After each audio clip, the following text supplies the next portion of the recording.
साल भर गुजर गया मुमरा में, मैं खिताब करके आपके पास से रुखसत हुआ, उस बीच मेरा आना जाना हो ना सका। लेकिन इस एक साल भर की मुद्दत में मुमरा वाले में से कोई एक बात भी बता दे, क्या कोई मेरे पिछले बयान से आज बयान करने के बीच का जो साल गुजरा है कोई फसाद हुआ है, या कोई कर्फ्यू लग गई है, या कोई फितना हो गया है, या लोगों में कोई भड़कने वाले मामलात हुए हैं, किसी के पास कोई रिपोर्ट आई है? और अगर नहीं है तो मैं ये बात खास तौर पर डिपार्टमेंट वालों से कह रहा हूं, जिनको हमारा नाम ले लेकर के ही इतना डराया गया है कि जलसा होते ही उनके हाथ पैर अलग अंदाज में रखते हैं, कि उनको ऐसा लगता है कि ये मौलवी आएगा अभी भड़काएगा और मुमरा में पूरी आग लग जाएगी। मियां साल भर पहले की रिपोर्ट भी आपके पास है, साल भर पहले भी इसी जगह से खिताब हुआ और आज फिर खिताब करने आए। उनसे मैं कहता हूं, कच्चे कान ना रखें, अच्छी रिपोर्ट लिया करें, अच्छी रिपोर्ट लिया करें। हम गौसे आजम के दरबार के कुत्ते हैं, हम फितना व फसाद मचाने या आतंक और दहशत फैलाने नहीं आते। हमको जो बोलना होता है वो खुफिया सुरंगों में नहीं, खुले मैदान में बोलते हैं। हमारी कोई खुफिया मीटिंगें नहीं होती, ढकी छुपी प्लानिंग नहीं होती। गौसे पाक के दरबार के कुत्ते हैं, खुले आम बोल रहे हैं। इसलिए कि आला हज़रत अज़ीमुल बरकत इमाम अहले सुन्नत मुजद्दिद वक्त अपने वक्त के अबकरी आलिम दीन है, लेकिन उनका भी हाल ये था कि वो डंके की चोट पर बोलते थे और लिखते थे, और फिर अपनी निस्बत पर ये फख्र भी करते थे कि मेरी किस्मत की कसम खाएं सगाने बगदाद, बगदाद के कुत्ते मेरी किस्मत की कसम खाएंगे। आला हज़रत फरमाते हैं मेरी किस्मत की कसम खाएं सगाने बगदाद, अरे हिंद में रह के भी देता रहूं पहरा तेरा। हम हिंदुस्तान में हैं, गौसे आजम के दरबार का पहरा दे रहे हैं, लेकिन साहब किसी को तकलीफ है तो मैं उनको एक बात बता दूं, थोड़ी बहुत आवाज हमारी ऊंची होती है इसलिए कि जिस दरबान के हम कुत्ते हैं उस तरफ अगर कोई उंगली उठाएगा भौंके के नहीं, फाड़ खाने की भी ताकत रखते हैं। मेरे अजीजों, कुत्ते का काम ही है, वो दरबान के दरवाजे पर होता है और वो निगरानी के लिए है। हमारी जुबानें नबी करीम सल्लल्लाहु अलैहि वसल्लम की इज्जत के लिए रखी गई है, हमारी जुबानें, हमारी जिंदगियां अल्लाह के वलियों की हिमायत के लिए रखी गई है। और अगर उनकी हिमायत में ना बोले तो फिर क्या धोती कुर्ते वालों के लिए बोलेंगे? बात सिर्फ इतनी है कि स्टेज उधर भी लगते हैं इधर भी लगते हैं। आप चापलूसी किसी और की करते हैं और हम तारीफ किसी और की करते हैं।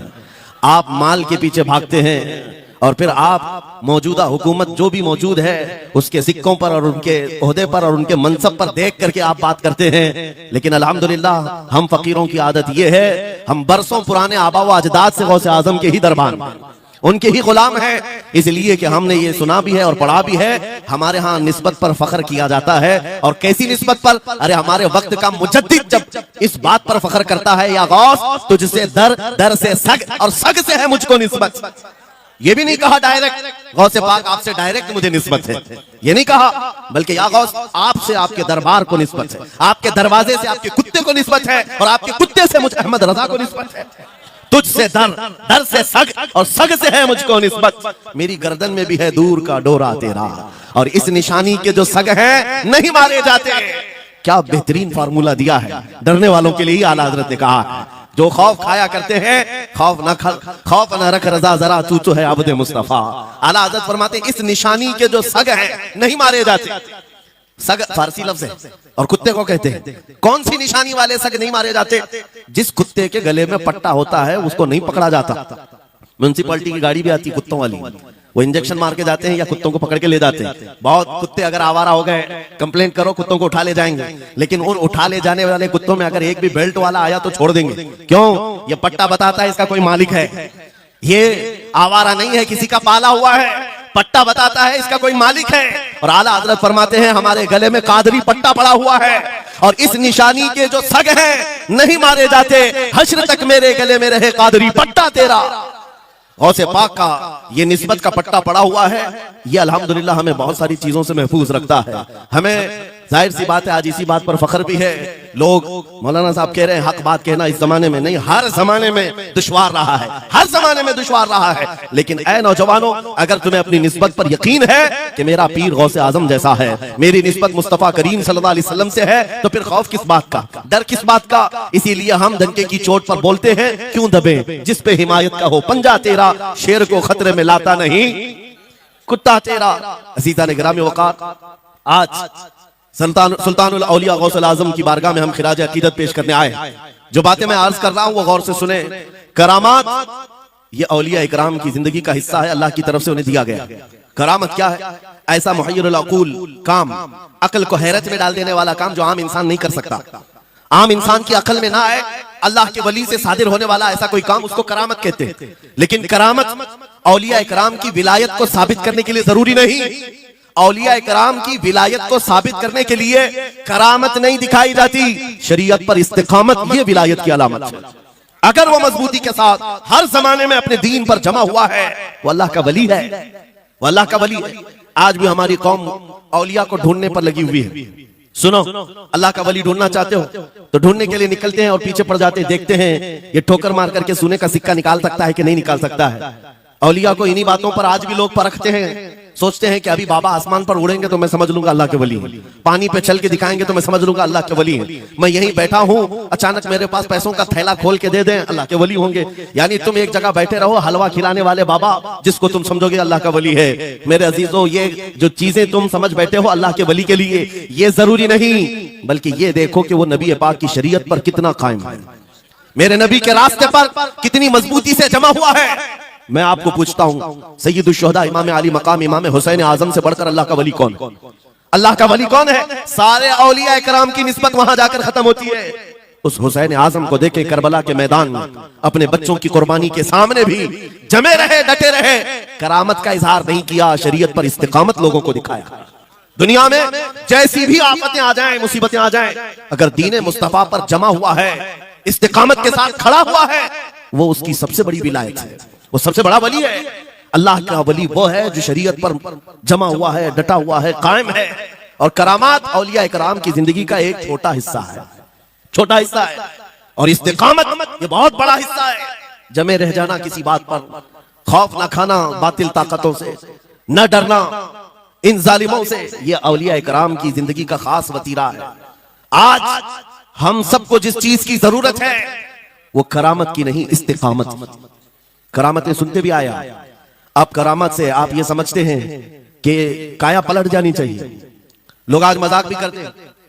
कुछ वो मॉडर्न ख्याल के डॉक्टरों और प्रोफेसरों के लेक्चर सुनकर के पागल जो हो चुके हैं सोशल मीडिया पर, वो भोंकते हैं करामात औलिया पर।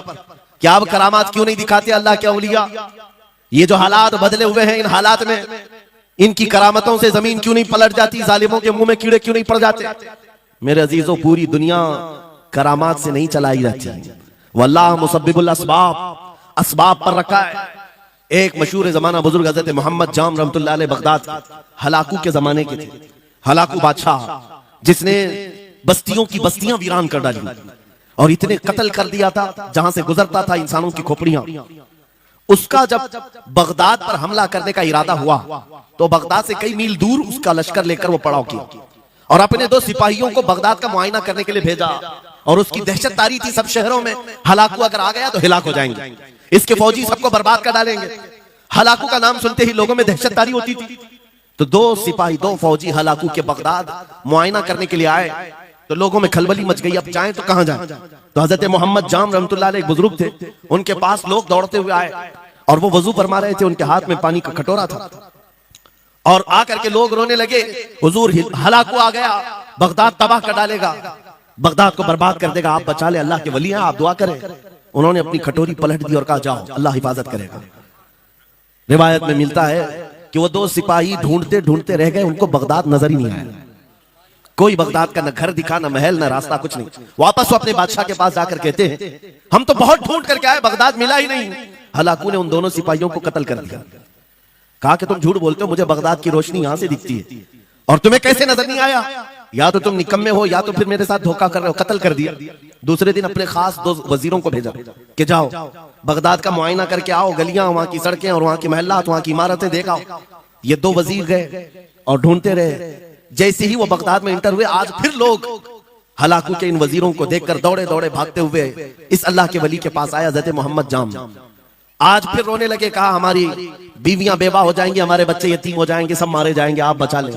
आज फिर से उन्होंने कटोरी पलट दी, कहा जाओ अल्लाह हिफाजत फरमाए। अल्लाह वालों का ये तसर्रुफ है, ये करामात है। वो चाहे तो पूरे लोगों को पोशीदा कर दे जालिमों की नजर से। दूसरे दिन वो वजीर भी ढूंढते रह गए, उनको भी बगदाद नजर नहीं आया, वापस गए। बादशाह के वो बड़े मोतमद लोग थे, कहा कि हम भी गए लेकिन हमको बगदाद नजर नहीं आया। हलाकू को बड़ा ताज्जुब हुआ, ऐसा कैसे हो सकता है, लोकेशन बिल्कुल सही है, हम सामने चंद मील के फासले पर है और इनको बगदाद नजर क्यों नहीं आता। तीसरे दिन उसने कहा कि अब किसी मुआयने की जरूरत नहीं, कोई जायजा लेने की जरूरत नहीं, हम डायरेक्ट जाते, फौज को तैयार करो। पूरी फौज को लेकर के जब तैयार होकर वो बगदाद के सरहद पर आकर खड़ा हो गया, उसकी जंग का बिगल बजा और तबाही के आवाजें आने लगी, तो आज लोग फिर दौड़ते हुए हजरत मोहम्मद जाम के पास आए और उनसे रो रो कर गिड़गिड़ाने लगे, कहा आज तो आफत आ गई, बड़ी बला आ गई, तवज्जो से सुनना मेरे अजीजों, आज आप अगर ना बचाएं तो सब तबाह हो जाएंगे, बर्बाद हो जाएंगे। आज आप अपनी कटोरी उठा रहे थे, उन्हें गैब से निदा आई, ए मेरे महबूब बंदे, कब तक तुम अपनी कटोरी उठाकर इनको बचाते रहोगे। इनको मोहलत दी गई थी अपने अमाल दुरुस्त करने की, ना इन्होंने तौबा किया ना अपने अमाल दुरुस्त किए, इनको इनके हाल पर छोड़ दो।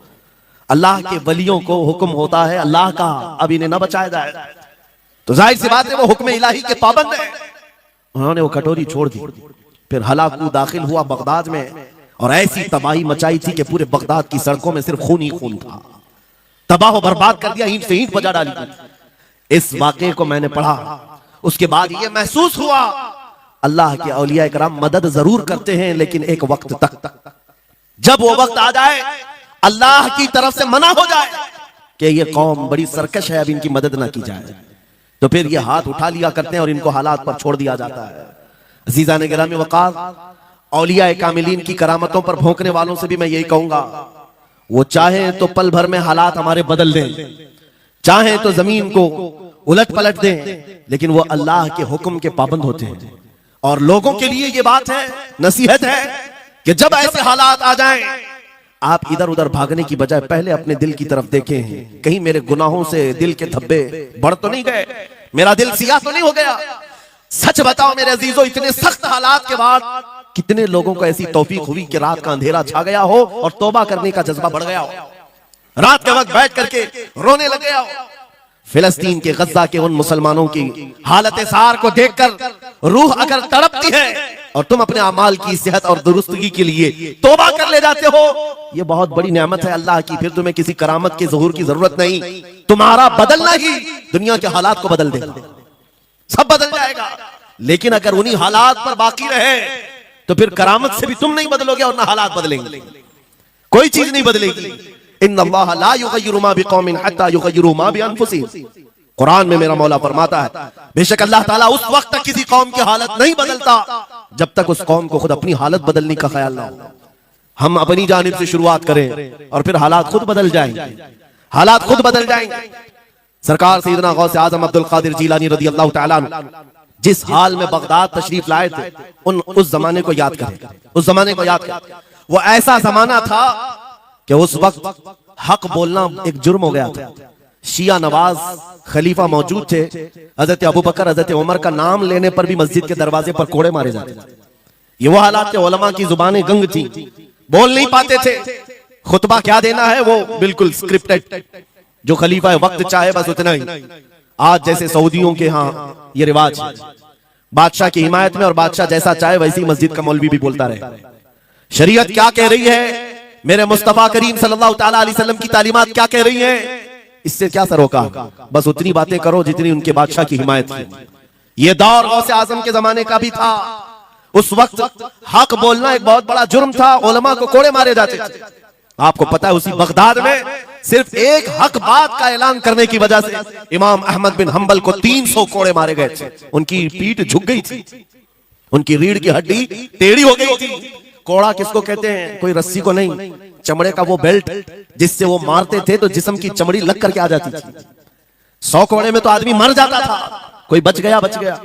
300 कोड़े खाए उस इमाम की बात कर रहा हूं जिसको मेरे नबी की 5 लाख हदीसें याद थी। वो इमाम अहमद बिन हंबल इतने बड़े इमामुल हदीस कोड़े खाते थे तो किस बात पर, सिर्फ हक बात का ऐलान बरसरे पैकार करते थे, सबके सामने करते थे। उन्होंने कोई बादशाह की रियायत नहीं की, उन्होंने ये नहीं देखा कि ये क्या चाहते हैं, बल्कि हमेशा ये देखा कि मेरे नबी की शरीयत क्या चाहती है। मेरे अजीजों, यही बड़ी करामत है। गौसे आजम की बड़ी करामतों में से करामत यह है, उस जमाने में आप बगदाद तशरीफ लाए जब हालात ऐसे थे कि हक बोलना दुश्वार था, और आप जब मस्जिद के मिंबर पर खड़े होकर ऐलान करने लग गए, हैबत ऐसी तारी थी कि कोई आपको रोक ना सका, और आपकी ये हक्कानियत की तबलीग फैलती गई। शुरू में 10 लोग, फिर 20 लोग, फिर 100-200, फिर 1000-2000। गौसे आजम ने चंद महीनों में जो खुतबात दिए, आपके खुतबात का आलम यह था कि फिर 70,000 का मजमा बराबर सुनने के लिए आया करता। और गौसे आजम का ये खुतबा एक नहीं, हजारों खुतबात हैं। जब जब आप खुतबा देते थे, एक बात याद रखें, जुबान अगर पाक हो और अल्लाह की नबी पाक की शरीयत ताहिरा बोलती हो, उस जुबान में भला का असर होता है, अल्लाह करीम की तरफ से असर डाला जाता है। हक बात अगर बुलंद आवाज से कहो, ये मत देखो कि मैं कौन हूं, ये देखो कि कलाम किसका है। अल्लाह करीम लोगों के दिलों पर बात डालता है। गौसे आजम की जुबान से निकले हुए कलमात ऐसे हुआ करते, मजमा खत्म होने से पहले पता नहीं कितनों की तो लाशें उठाई जाती थी, कितने तो वहां बेहोश हो जाते। किस बात पर? इतना असर करता दिल पर कि लोग कपड़े फाड़ लेते थे। खुतबे के अंदर, बयान के अंदर ऐसा असर होता कि लोग बैठे बैठे मदहोश हो जाते, कोई जोश हाल में कपड़े फाड़ डालते। रिवायात में बताया गया कोई एक मजमा भी ऐसा नहीं जिसमें हुजूर गौसे पाक की तकरीर के बाद जनाजा ना उठाया गया, हर खिताबत के बाद। और बोलते क्या थे, हैरत की बात है मेरे अजीजों, आज बाज लोग ये कहते हैं, हम भी बहुत सारी चीजें बयान कर रहे हैं, मैं अपने लिए भी नसीहत और सारे उलमा के लिए भी कहता हूं, लोगों के पल्ले नहीं पड़ती, लोगों के कानों में नहीं जाती। ये जुमा में आते हैं, सोते रहते हैं, जब इमाम खड़ा होता है नमाज के लिए तो ये झटका लेकर के खड़े होते हैं, बयान यूं ही चला जाता है। मेरे अजीजों, 2 चीजों की पाबंदी जरूरी है। मैंने पढ़ा था इमाम अहमद बिन हंबल, नहीं हजरत सुफियान सौरी रज़ियल्लाहु ताला, हजरत सुफियान सौरी नसीहत कर रहे थे, और जब वो नसीहत करते तो लोग रो पड़ते थे, आखिरत को याद करते, कब्र की होलनाकियों का तज़किरा करते तो लोग रोने लगते। एक बंदा था, वो मजलिस में आया करता और खामोश बैठता, और उस पर कुछ भी असर नहीं। एक दिन उसने पकड़ करके पूछा हजरत सुफियान से, आप जब बयान करते तो लोग धाड़े मार मार कर रोते हैं, मुझे तो कुछ नहीं होता, मैं तो ऐसे ही बैठा रहता हूं। आपने क्या फरमाया? आपने ये नहीं फरमाया कि तू बदतमीज है, तू बदमाश है, तू बदअमल है। फरमाया 2 में से एक खराबी हो सकती है, या मेरा दिल खराब होगा या तेरा दिल खराब होगा, इसलिए कि मैं बात रसूलुल्लाह की कर रहा हूं, इसमें असर तो होगा ही। 2 में से कोई एक खराब होगा, ये नहीं फरमाया कि तू खराब है। यहां पर हमारे लिए नसीहत है, बोलने वाली जुबान पाक हो और लुकमा हलाल का जाता हो, अल्लाह असर जरूर पैदा फरमाता है। सरकार गौसे पाक रज़ियल्लाहु ताला अन्हु मिंबर पर खड़े होकर बयान कर रहे हैं। क्या बयान कर रहे हैं? सुने। एक दिन आप हजरत अब्दुल जब्बार को बिठाए, अपने बेटे को, वो बयान करते रहे, उसके बाद उतर करके आगे कहा, अब्बा जान आप जो बयान करते हैं उसमें जो रिक्कत तारी होती है वो मेरे बयान में नहीं होती, आप बयान करें। गौसे पाक मिंबर पर खड़े हो गए, और सुनो 70,000 का मजमा है। गौसे पाक की तकरीर क्या है? डायरेक्ट शुरू फरमाते गौसे पाक, ऐ लोगों मेरे घर में आज एक बड़ा हादसा हो गया। अपने घर का वाकया बयान कर रहे, मेरे घर में आज एक अजीब हादसा हो गया।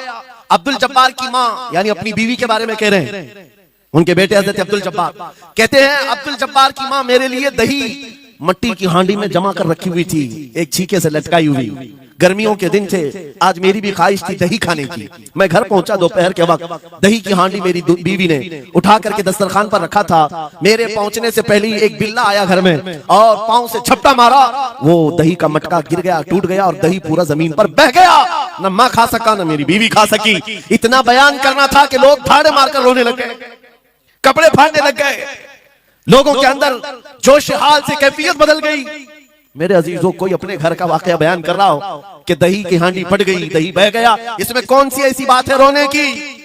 ये हमारे और तुम्हारे लिए हो सकता है। गौसे आजम का मजमा भी अहले दिल का हुआ करता था, वो बसीरत वाले लोग बैठते थे।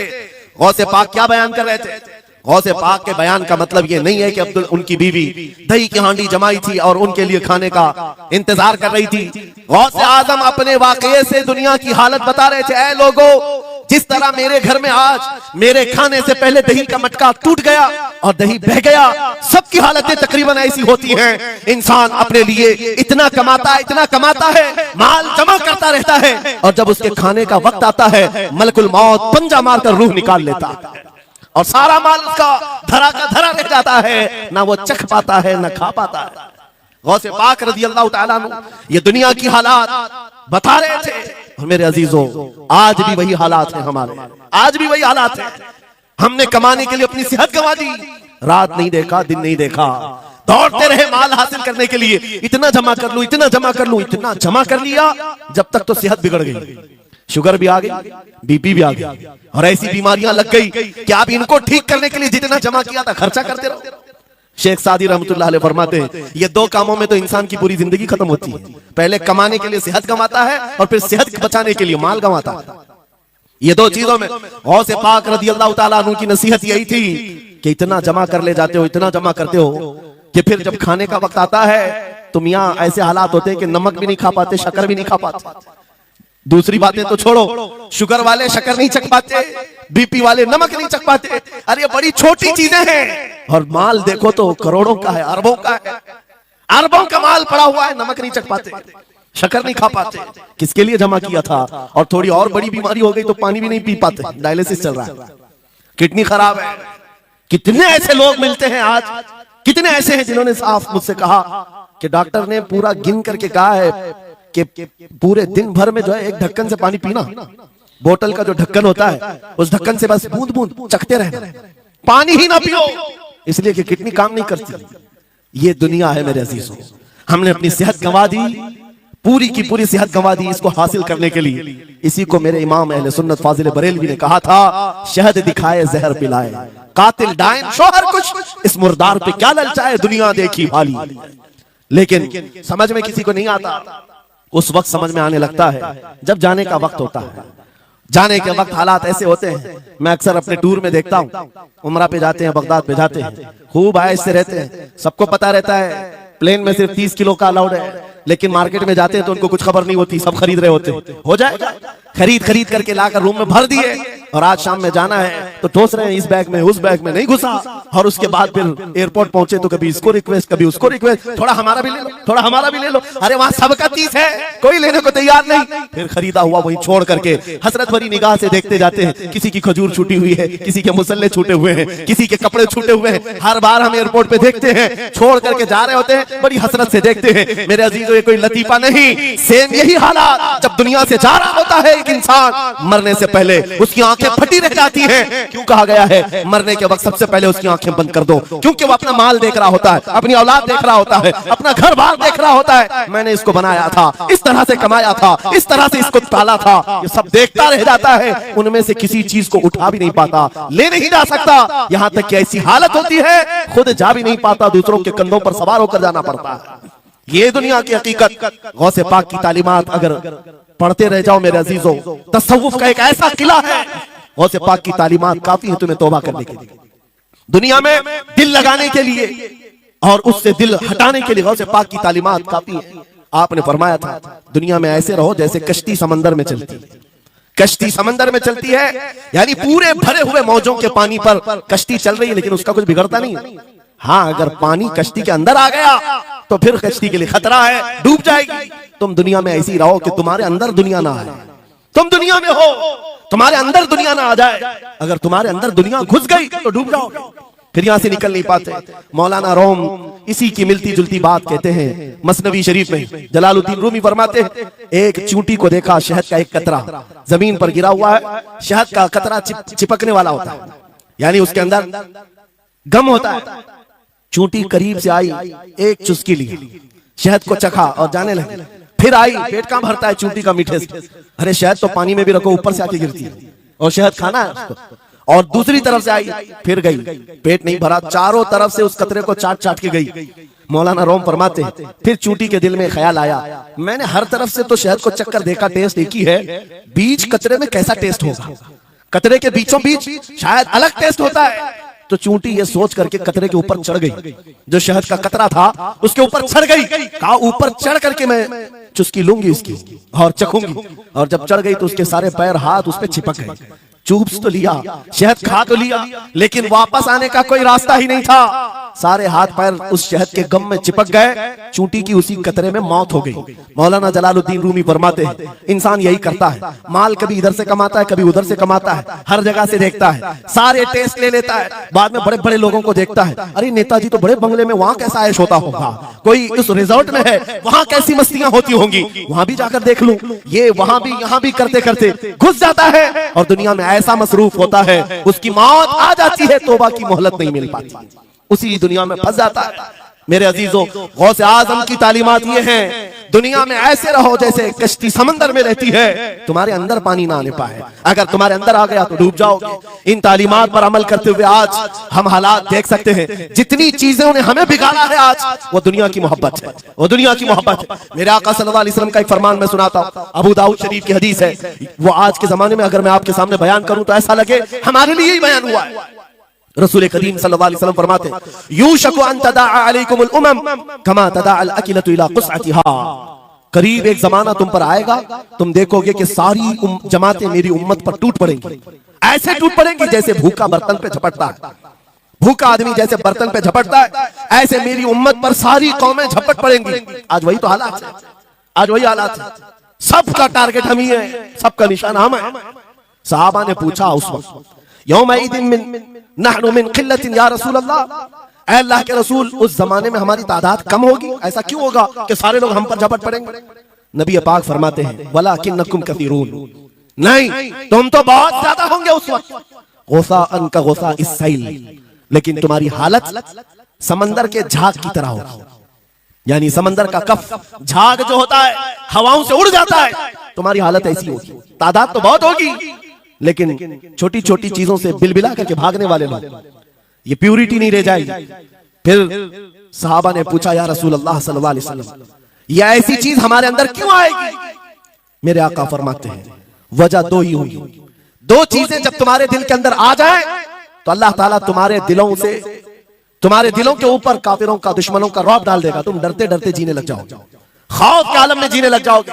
वो दो चीजें क्या है? मेरे आका फरमाते हैं, हुब्बुद दुनिया व कराहियतुल मौत, दुनिया से बेइंतहा मोहब्बत करने लगोगे और मौत से भागने लगोगे, मौत से तुम्हें नफरत हो जाएगी, डरने लग जाओगे।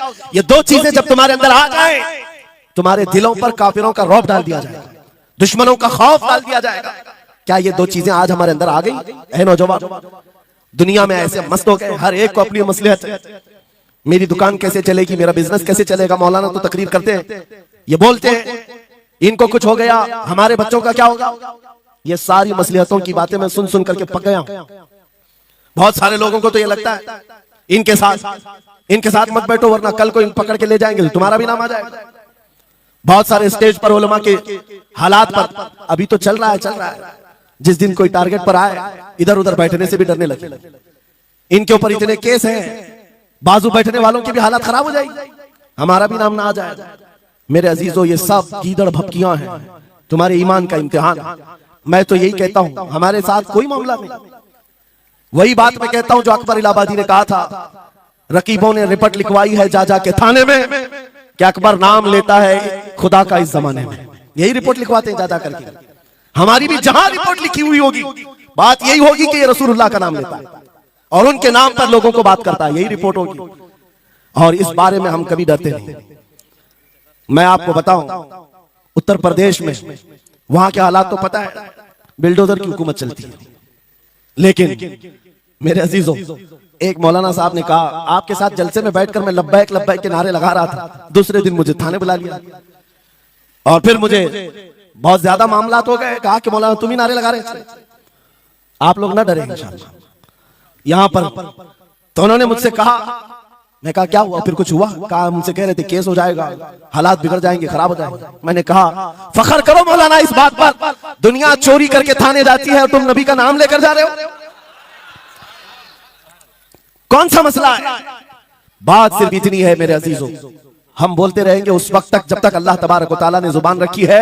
नबी पाक की अज़मत और नबी पाक की शरीयत और औलियाए उम्मत की मिदहत बयान करना जुर्म है। यह जुर्म हम 1000 बार करें, अगर ये जुर्म है 1000 बार करें, बल्कि हम दार पर भी, फांसी के फंदे पर भी ये जुर्म करेंगे, क्योंकि हमारे असलाफ ने हमें ये बताया है, जो जान मांगो तो जान दे दें, जो माल मांगो तो माल दे दें, मगर ये हमसे कभी ना होगा नबी का जाहो जलाल दे दें।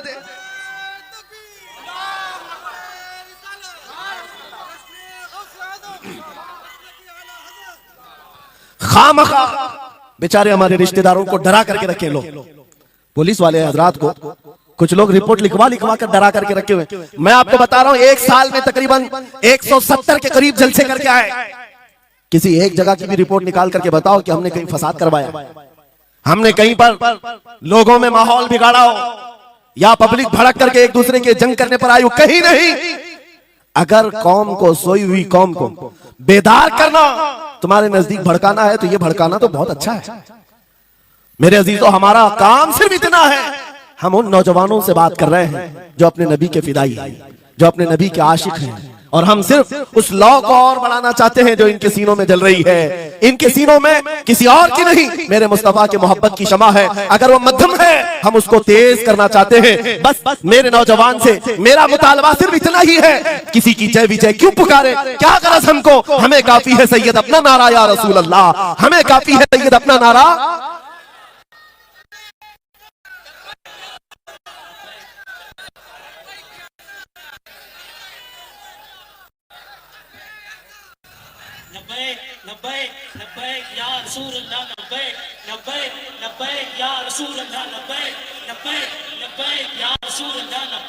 तवज्जो, मुझे बताओ, मैं तो दूसरे वाकयात बयान कर रहा हूं। यहां आप क्या करंट सिचुएशन, यहां लोग बैठे हुए भी, रिपोर्टर भी होंगे और हजरात को देख रहे होंगे। मुझे मैंने अभी बयान में कौन सा भड़काया, ये जो कह रहे हैं अपने नबी को पुकार रहे हैं। मेरे अजीजों, तुम्हारे इन नारों से असल बात यह है, दुनिया को ये लगने लगा है ये जिसके गुलाम है उसके पूरे होने लग गए तो फिर अच्छे अच्छों की कुर्सियां हिलने लग सकती हैं। इसलिए कि इस कौम की तारीख सबको पता है, ये वो कौम है, टल न सकते थे जंग में, अगर अड़ जाते थे पांव शेरों के भी मैदान से उखड़ जाते थे, हक से सरकश हुआ कोई तो बिगड़ जाते थे, अरे देख क्या चीज, हम तोप से भी लड़ जाते थे। ये हमारी तारीख है, दुनिया को पता है, दश्त तो दश्त है, दरिया भी न छोड़े हमने, बहरे जुल्मात में दौड़ा दिए घोड़े हमने। इकबाल ने कहा है थमता न था किसी से सैले रवा हमारा, कुछ बात तो है कि मिटती नहीं हस्ती हमारी, सदियों रहा है दुश्मन दौरे जमा हमारा, बातिल से डरने वाले आसमां नहीं है हम, 100 बार कर चुका है तू इम्तिहान हमारा। इसी बात को लेकर के बोर्ड के बिगाड़ करके पैदा किया जाता है। हालात खराब हो जाएंगे आपके बैंक, हालात खराब नहीं होंगे। ईमान अगर मजबूत हो जाता है तो हालात खराब कभी नहीं होते, हालात खराब नहीं होते। आज ऐ सुन्नी मुसलमानों, गौसे पाक रज़ी अल्लाह तआला अन्हु की निस्बत अगर कामिल है, यही बात सुन लो, वक्त खत्म होने को आ गया, मैं अपने वक्त पर समेट लूंगा। आप मिंबर पर खुतबा दे रहे हैं, उलमा भी तवज्जो करेंगे क्योंकि ये भी मिंबर पर खुतबा देने के लिए खड़े होते हैं और जुमा में मस्जिद पर माइक लेकर के बयान करते हैं, आधा घंटा पौना घंटा। अब तो हालात ऐसी आएंगे इनके साथ, अब तक तो ट्रस्टियों की चिट्ठियां आती थी, सदर सेक्रेटरी बोलता था मौलाना ये नहीं बोलना वो नहीं बोलना, अभी इसके बाद और आगे से भी आएंगे और चिट्ठियां आएंगी कि मौलाना अभी आपको क्या बोलना है इस जुम्मा में। ये डरे भटके हुए लोग जो उलमा की गर्दनों पर राज करते हैं, उनसे भी मैं कहता हूं खोल दो, आजाद कर दो उन जुबानों को जो मेरे मुस्तफा की हैं, जो नबी पाक सल्लल्लाहु अलैहि वसल्लम की हैं। इनकी जुबानों पर ताले ना लगाओ, या उलमा तुम्हारे दीन के मुहाफिज हैं, तुम्हारी नस्लों की शरीयत के मुहाफिज हैं। आज इनकी जुबानों को बंद करोगे, कल तुम्हारे बच्चे नबी का नाम लेने से घबराने लग जाएंगे, डरने लग जाएंगे। उलमा के गलों में और इनकी गर्दनों में रस्सियां न डालो, ये तो उन जालिम ट्रस्टियों से कहता हूं, बाकी उलमा से कहता हूं, अगर हालात ऐसे आ गए ठोकर मार दो इनकी नौकरियों को। एक दरवाजा अगर ये बंद करते हैं, मेरा मौला 70 दरवाजे और खोलेगा।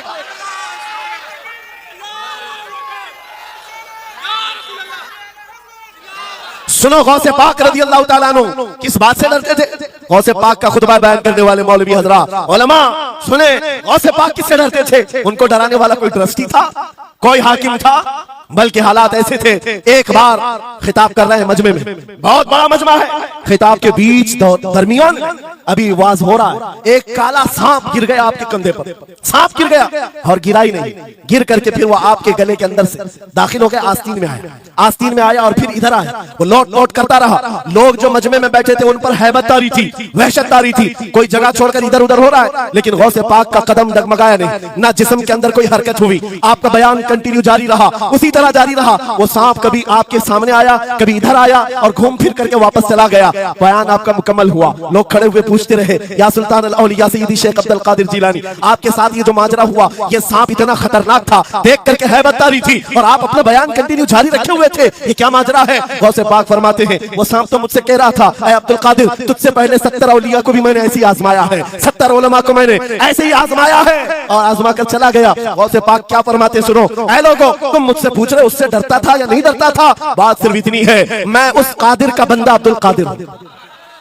उस कादिर का बंदा अब्दुल कादिर हूं। मेरे उसकी कुदरत पर ऐसा यकीन है, अगर मौला ने मेरी मौत लिखी है तो ये काले सांप से क्या चूंटी से भी हो सकती है, और अगर मौत नहीं लिखी, इस तरह के हजार सांप मेरे गले में आए, मेरी मौत नहीं आ सकती। मेरा उसकी कुदरत पर यकीन कामिल है, इसलिए मैं उसका बयान कंटिन्यू रखा, जारी रखा। आज मैं यही कहता हूं, ऐ सुन्नी मुसलमानों और इन उलमा से भी, अगर हमारी मौत लिखी है छोटे से हादसे से भी हो सकती है, और अगर नहीं है तो वक्त का प्राइम मिनिस्टर भी तुम्हारी गर्दन पर पैर रखे, मौत नहीं आ सकती, क्योंकि कादिर मुतलक मेरा रब्बुल आलमीन है। वक्त का बादशाह भी तुम्हारी गर्दन पर तलवार रखे, नहीं आ सकती। आपको पता है चंगेज की तारीख? चंगेज एक जालिम बादशाह गुजरा, बहुत बड़ा जालिम, जिसके सर पर 50 लाख लोगों के कत्ल का इल्जाम है। 50 लाख इंसानों का कत्ल मामूली है उस जमाने का चंगेज, और वो मुल्क के मुल्क फतह करते हुए निकला था। एक जमाना ऐसा था मेरे अजीज, घोड़े पर बैठा हुआ चंगेज कुछ लोगों को, मुसलमानों को गिरफ्तार करके मैदान में खड़ा किया है और जल्लाद को बुलाया कि एक साथ सबकी गर्दनें उड़ाने लग जाओ। वो कितने लोग थे? 3 सफों में खड़ा किए हुए थे लोगों को जिनका कत्ल होना था। लाइन से खड़े हुए हैं, सब अपनी अपनी बारी का इंतजार कर रहे। जल्लाद तलवार लेकर आया और जब पहली सफ वालों को कत्ल करने लगा, वो गर्दनें उड़ा रहा था। एक बूढ़े मियां पहली सफ में खड़े थे, वो जल्दी से दूसरी सफ में चले, पीछे वाली सफ में गए। बादशाह चंगेज घोड़े पर बैठा हुआ खिलौने से खेल रहा है और ये मंजर भी देख रहा है और हंस रहा है। बूढ़ा यहां से उधर चला गया, पहली सफ का काम तमाम, पूरे कत्ल हो गए। दूसरी सफ में जब कत्ल का ऑर्डर आया तो जल्लाद फिर गर्दनें उड़ाने लगा। दूसरी सफ, दूसरी लाइन को कत्ल करने लगा जल्लाद। ये बूढ़े बाबा जो है तीसरी सफ में चले, पीछे और एक सफ थी, यहां से बचकर तीसरे में चले गए। दूसरी सफ भी उड़ गई। उसके बाद बादशाह चंगेज कहा मार करके कहने लगा, बाबा जी अब तो इसके पीछे कोई सफ नहीं, ये तीसरी थी, अब कहां जाओगे? बूढ़े मियां ने सर झुकाकर कहा, अब भी मेरा अल्लाह है। ये यकीन होता है, जहां तक बचना है बच लेंगे, और जब नहीं है, बाबा जी ने कहा अब भी अल्लाह है, हो सकता है। उस चंगेज ने कहा कि उड़ाओ अब इनकी गर्दनें। अभी जल्लाद तीसरी सफ को उड़ाने ही जा रहा था, अचानक चंगेज के हाथ से वो खिलौना नीचे गिरा, जो खेल रहा था बैठ करके घोड़े पर। जैसे ही वो खिलौना उठाने के लिए नीचे की तरफ आया, उसका पैर जीन से निकल गया और घोड़ा अचानक बिदक गया, सरकश हो गया, और घोड़ा सर पर दौड़ने लगा, और ये एक पैर इसका जीन में फंसा हुआ है और सर नीचे जमीन पर है। अब घोड़ा दौड़ता गया, पता नहीं कितने पत्थरों से इस बादशाह का सर टकराता रहा। घोड़ा किसी के काबू में नहीं आ रहा, सारे सिपाही, सारे फौजी इस घोड़े को पकड़ने के लिए पीछे भाग रहे, लेकिन घोड़ा दौड़ता गया, इतना दौड़ा कि उस चंगेज का सर फट करके भेजा बाहर, मर गया। बहुत दूर जाकर के घोड़ा एक जगह रुका। बादशाह की मौत का ऐलान इतना बड़ा था, सारे सिपाही, सारे फौज बादशाह को लेने के लिए हाजिर आए। मियां पूरी सल्तनत तहबतह हो गई, हुकूमत बदल गई, सब खत्म हो गया, और जो कैदी थे वो आजाद होकर जाने लगे। वो बूढ़े मियां कहते हैं बाकी लोगों से, क्या मैं नहीं कहता था अल्लाह अब भी हमारे साथ है? मेरे अजीजों, एक बात याद रखो, हमारे लिए दुनिया द एंड नहीं कर सकती जब तक मेरा मौला ना चाहे, अल्लाह ना चाहे। आज लोगों को यह लगता है, मुझे वैसी भी बात बताया गया कि यहाँ पर मुमरा की आपकी घनी आबादी, फिलिस्तीन के मामला पर कुछ बोलेंगे यहाँ पर भड़क जाएंगे।